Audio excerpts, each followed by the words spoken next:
அதிமுகவின் இரு அணிகள் இணைப்பு மற்றும் மறுப்பு தொடர்பாக தலைவர்கள் மாறுபட்ட கருத்துக்களை தெரிவித்து வரும் நிலையில் சென்னை தலைமைச் செயலகத்தில் அமைச்சர்கள் அவசர ஆலோசனையில் ஈடுபட்டனர்.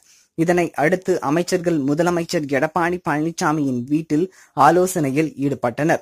இந்த கூட்டத்தில் அதிமுக அமைச்சர்கள், எம்எல்ஏக்கள், எம்பிக்கள் மற்றும் நிர்வாகிகள் கலந்து கொண்டு ஆலோசனையில் ஈடுபட்டனர்.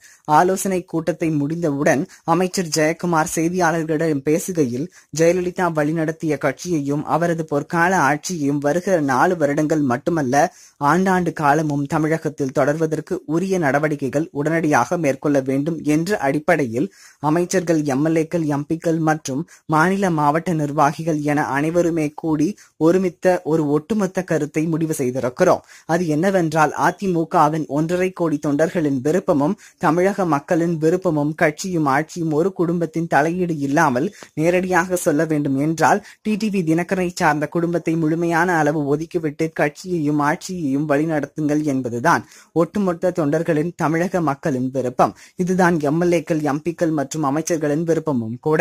இந்த விருப்பத்தின் அடிப்படையில் ஒட்டுமொத்தமாக கலந்து ஆலோசித்து எடுக்கப்பட்ட முடிவு என்னவென்றால், கட்சியிலும் ஆட்சியிலும் இனி டிடிவி தினகரன் சார்ந்த குடும்பத்தை முழுவதுமாக ஒதுக்கிவிட்டு அவர்களின் தலையீடு எல்லளவும் இல்லாமல் முழுமையாக கட்சியையும் ஆட்சியையும் வழிநடத்துவோம் என்கிற அளவுக்கு விரிவாக விவாதிக்கப்பட்டது என்றார். மேலும் பேசுகையில், அனைவரும் ஒற்றுமையாக செயல்பட்டு இரட்டை இலை சின்னத்தை மீட்போம், தொண்டர்கள் மற்றும் பொதுமக்களின் உணர்வுகளை மதித்து கட்சியை வழிநடத்துவோம் என்று குறிப்பிட்டுள்ளார். ஜெயக்குமார் அதிமுகவை வழிநடத்த விரைவில் குழு அமைக்கப்படும் என்று தெரிவித்திருந்தார். ஒதுக்கப்பட்டதாக கூறிய நபர்களின் சசிகலா அடங்குவாரா என்ற கேள்விக்கு பதிலளித்து பேசிய ஜெயக்குமார், இந்த இயக்கத்தை ஜெயலலிதா ஒரு மாபெரும் இயக்கமாக மாற்றி காட்டினார்.